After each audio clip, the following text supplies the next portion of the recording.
पुनर्जन्म के बाद वह लड़का परिवार का सबसे कम प्रिय 5वां बच्चा बन गया। उसने अपने दिन लाइब्रेरी में समय बिताते हुए गुजारे, लेकिन उसके लिए हैरानी की बात यह थी कि उसकी जादुई प्रतिभा बहुत ज्यादा थी। वह केवल एक बार देखकर ही बुनियादी अग्नि जादू सीख सकता था। जब उसके पिता केविन को पता चला कि जैक ने मंत्रोच्चारण किए बिना जादू करना केवल 1 महीने में सीख लिया है, तो वह जोर से हंस पड़े। उनके देश में यदि कुलीन 3 पीढ़ियों तक योगदान नहीं करते हैं, तो उन्हें साधारण नागरिक बना दिया जाता है। अब जब जैक ने इतना अद्भुत प्रतिभा दिखाई, तो केविन ने उसे प्रशिक्षण देने में पूरा निवेश करने का निर्णय लिया। तभी केविन के आदमियों में से एक ने उनके क्षेत्र पर आक्रमण की सूचना दी।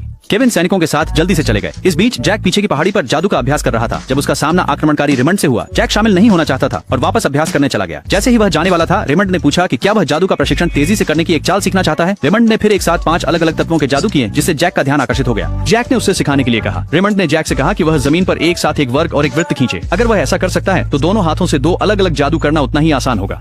जैक ने एक बार कोशिश की और उसे सफलतापूर्वक कर लिया, जिससे रेमंड हैरान रह गया। जैक की प्रतिभा को देखकर रेमंड ने उसे मल्टीकास्टिंग का रहस्य बताया। फिर रेमंड ने जैक को एक विशेष अंगूठी भेंट दी, जिसमें सैकड़ों। जैसे ही जैक ने उसे पहना, 300 विभिन्न जादू उसके दिमाग में भर गए। वो बहुत उत्साहित हो गया और उन्हें आजमाने लगा। उसने पहली कोशिश में सफलतापूर्वक वायु जादू कर लिया। जब उसने पीछे मुड़कर देखा, रेमंड गायब हो चुका था। उसी समय एक नौकरानी वहाँ से गुजरी। पता चला कि केविन ने जैक के लिए एक नया जादू की पुस्तक खरीदी थी। नौकरानी चली गई और रेमंड ने अपनी अदृश्यता हटा दी। उसने जैक से कहा कि किताब में से एक समनिंग स्पेल को अंगूठी के साथ आजमाए, यह अद्भुत काम करेगा। जैक ने तुरंत अपनी पसंदीदा आग की आत्मा को बुलाया, जो सीधे अंगूठी में समा गई। अंगूठी में आत्माओं को संग्रहित करने की कोई सीमा नहीं थी। जैक ने अन्य परिचित आत्माओं को भी बुलाया और रेमंड के अनमोल उपहार के लिए आभारी हुआ। लेकिन जब जैक ने फिर से पीछे देखा, तो रेमंड फिर से गायब हो चुका था और केवल एक नोट छोड़ा था, जिसमें लिखा था, अगली बार मिलते हैं, और जैक को चेतावनी दी कि उसके बारे में किसी को न बताए।